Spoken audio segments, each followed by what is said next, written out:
कि बिंद को टिकट देकर क्या होगा, बिंद तो बिक जाता है। संगीता जी हमारे समाज की एक बहुत सामान्य लड़की होकर हमारे समाज ने वोट से नोट से इतना सपोर्ट किया कि उसने रिकॉर्ड तोड़ मतों से विधायक बन करके एक नया इतिहास बना दिया। भारतीय जनता पार्टी के लोग समाजवादी पार्टी की नकल करते हैं। साथियों नमस्कार, मैं हूं संतोष और आप देखना शुरू कर चुके हैं सौलभ हिंदी। हमारे साथ जो व्यक्ति कैमरे के फ्रेम में दिख रहे हैं नेता हैं और सपा से दावेदारी कर रहे हैं 2012 से।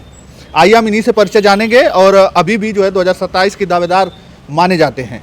बहुत बहुत स्वागत है, आपका थोड़ा परिचय हो जाए सर। जी नमस्कार, मेरा नाम जगत मोहन बिंद है। मैं पेशे से अधिवक्ता हूँ और मैं सामाजिक कार्यों को करने के साथ साथ जो है समाजवादी पार्टी के जो आंदोलन है, जो कार्य हैं, इसमें बढ़ चढ़ के हिस्सा लेता हूँ। जी अच्छा, आप जो है 2012 से दावेदारी कर रहे हैं जी। क्या क्यों नहीं मिला टिकट? अब जहाँ तक दावेदारी की बात है तो 2012 में, 2017 में, 2022 में हमने दावेदारी किया था। उस समय आवेदन पत्र भराए जाते थे और इस साल किसी वजह से जो है इस बार आवेदन पत्र आमंत्रित नहीं किए गए हैं।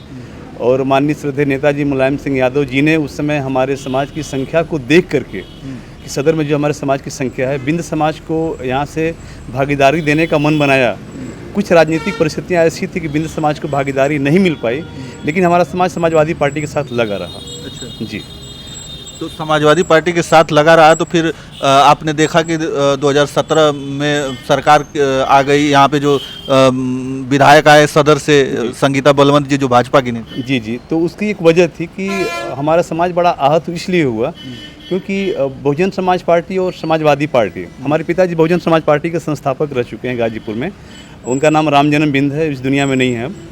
और उसमें ये बहुजन समाज पार्टी के लोग और समाजवादी पार्टी के कुछ लोग, सबको तो मैं नहीं कह सकता, यहाँ तक ये बात कहते थे कि, और उसमें बहुजन समाज पार्टी के लोग ज़्यादा कहते थे कि बिंद को टिकट देकर क्या होगा, बिंद तो बिक जाता है।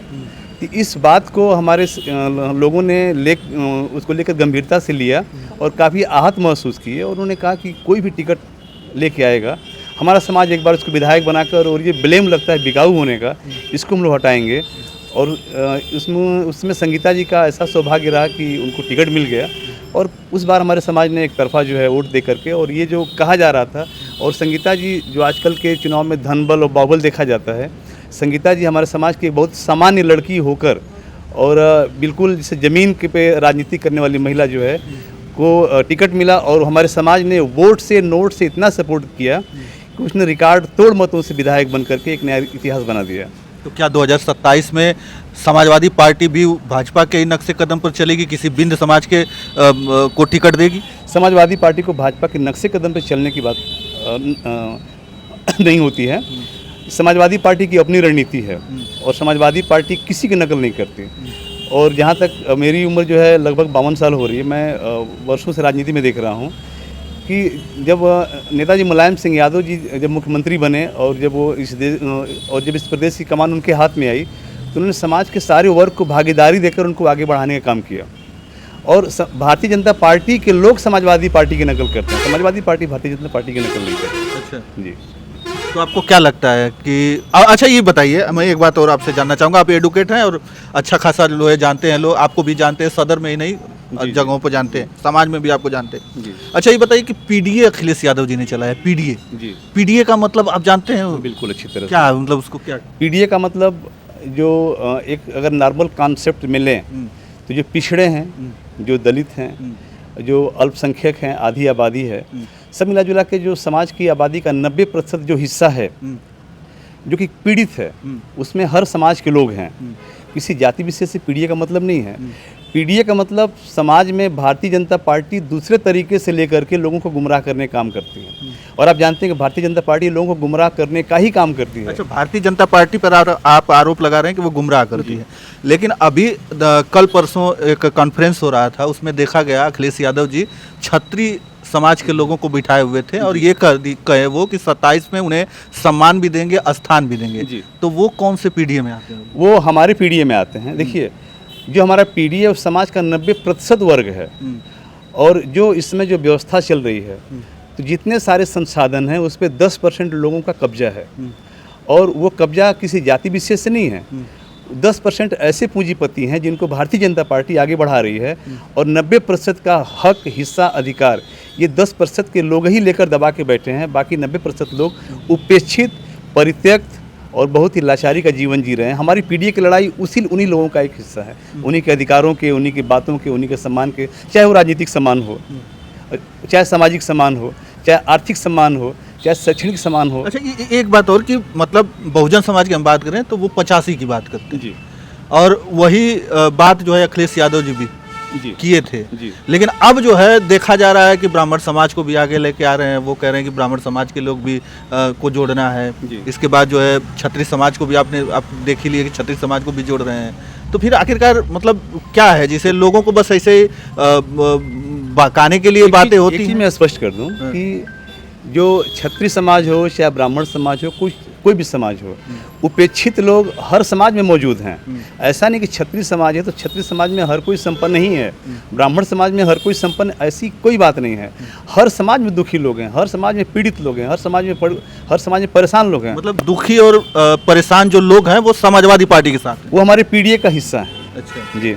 और हमारे पीडीए का जो एकजुटता बनी है, जो संगठन बन रहा है, जिस तरह पीडीए के नाम पे सताए हुए लोग और उपेक्षित लोग इस मतलब हमारी विचारधारा के नीचे आकर, हमारे झंडे के नीचे आकर एकजुट हो रहे हैं, भारतीय जनता पार्टी से घबराई हुई है और बहुत बुरी घबराई हुई। 2024 में देखिए इस समाज के लोग एकजुट हुए, पीडीए समाज के लोग, और एक मगरूर सरकार जो केंद्र सरकार थी, जो कहती थी अब की बार 400 पार, वो लाचार होकर बैसाखी में चलने वाली सरकार बन के बैठी हुई है। तो कहीं न कहीं ये पीडीए की एकजुटता का परिणाम है कि हमारा संविधान बचा।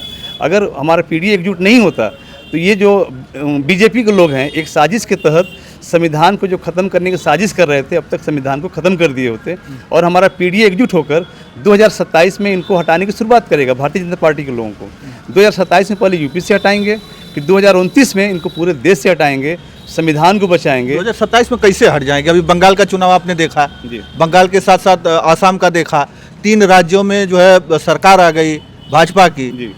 तो कैसे आप कह देंगे कि जो है 27 में बदल जाएगी? देखिए, बंगाल के, आसाम के समीकरण, जो वहाँ के जो सामाजिक ढांचा है, वो उत्तर प्रदेश से अलग है।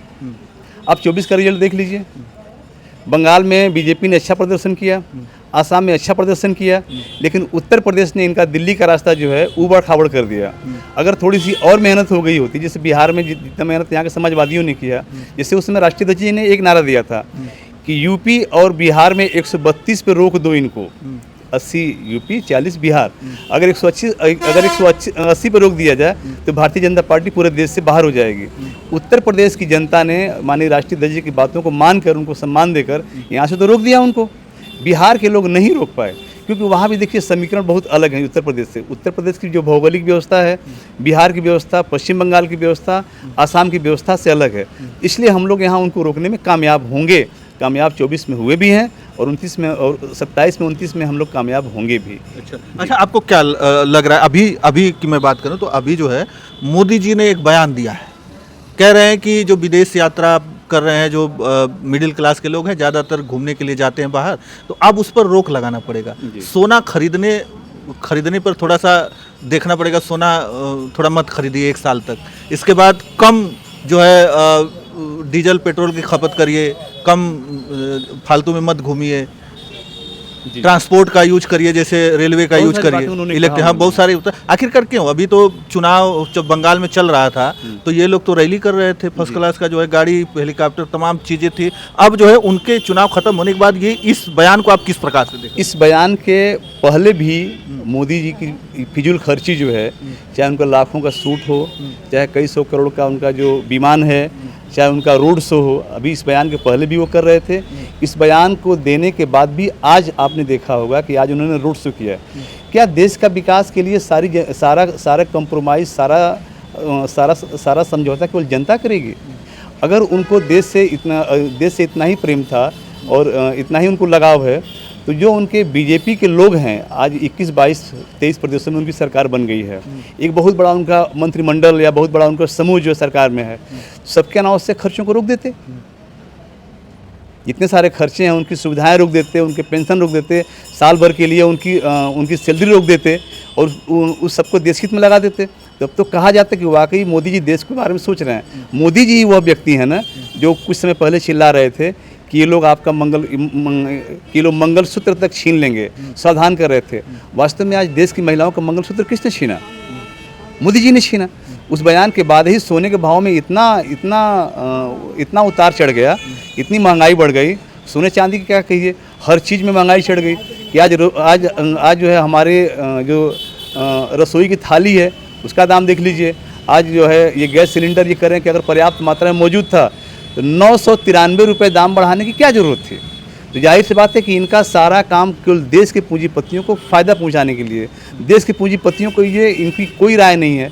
1 रुपया में ये 1000 एकड़ जंगल बेच देते हैं। वो क्या इतना बड़ा मजाक और क्या हो सकता है। आप देखेंगे 2013 में ये 2014 के चुनाव से पहले राष्ट्रीय परिदृश्य पे ये मोदी जी का अवतरण हुआ। उन्होंने इतने बड़े बड़े वादे किए, 15 लाख रुपया विदेशों से काला धन लाना, 2 करोड़ नौकरी देना, अच्छे दिन लाना।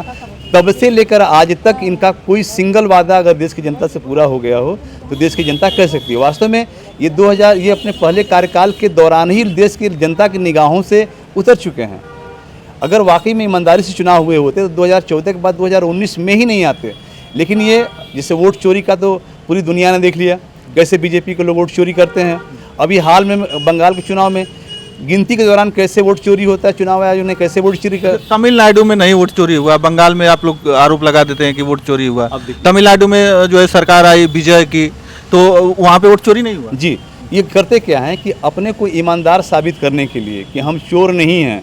जैसे इस कैंपस में कोई चोर घुसा, एक कमरे में चोरी किया और ये मतलब एक चोर घुसा और एक कमरे का पूरा जो है मतलब सामान साफ कर लिए, दूसरे कमरे में देखा भी नहीं, अपने को निर्दोष साबित करने के लिए। तो वास्तव में मोदी जी ने, चाहे बीजेपी के लोगों ने, आरएसएस के लोगों ने यही किया, अपने को बेगुनाह साबित करने के लिए, अपने को सही साबित करने के लिए इन्होंने जो है 2 प्रदेश तो छोड़ दिए। और वास्तव में देखिए बदमाशी तो ये हर चुनाव में हर समय करते हैं, कभी ज़्यादा करते हैं, कभी कम करते हैं। पश्चिम बंगाल में देख लीजिए आखिर ऐसी क्या वजह थी। काउंटिंग जब मतगणना हो रही है, काउंटिंग के दौरान लोगों को बाहर निकाल दे रहे हैं, लाइट काट दे रहे हैं। और हमारे राष्ट्रपति जी ने बार बार कहा कि अगर ये ईमानदार हैं, चुनाव आयोग ईमानदार है, तो काउंटिंग की लाइव कास्ट जो है देश की मतलब हमारे देश के लोगों को क्यों नहीं दिखाते। तो ये इन सब बातों पे चुनाव आयोग का शांत रहना ही साबित करता है कि ये चोरी किए हैं, इन्होंने बदमाशी की है, इन्होंने बेईमानी किया है। ये बेईमानी करके सरकार बना ले रहे हैं, वाकई पूरे देश की जनता की निगाहों से गिरे हुए हैं। और कुछ हद तक अपने को ईमानदार साबित करने के लिए जहाँ इनका बहुत प्रभाव नहीं है वहाँ बदमाशी करने नहीं जाते। ये है इनको अपने को सही साबित करने का तरीका। चलिए बहुत सारी बातें हुई हमारी, बाकी आपकी राय क्या है इन सब मुद्दों पर, जो जिस तरीके से बेबाकी से इन्होंने अपनी बात रखी, कमेंट करके हमें अवश्य बताइएगा। धन्यवाद।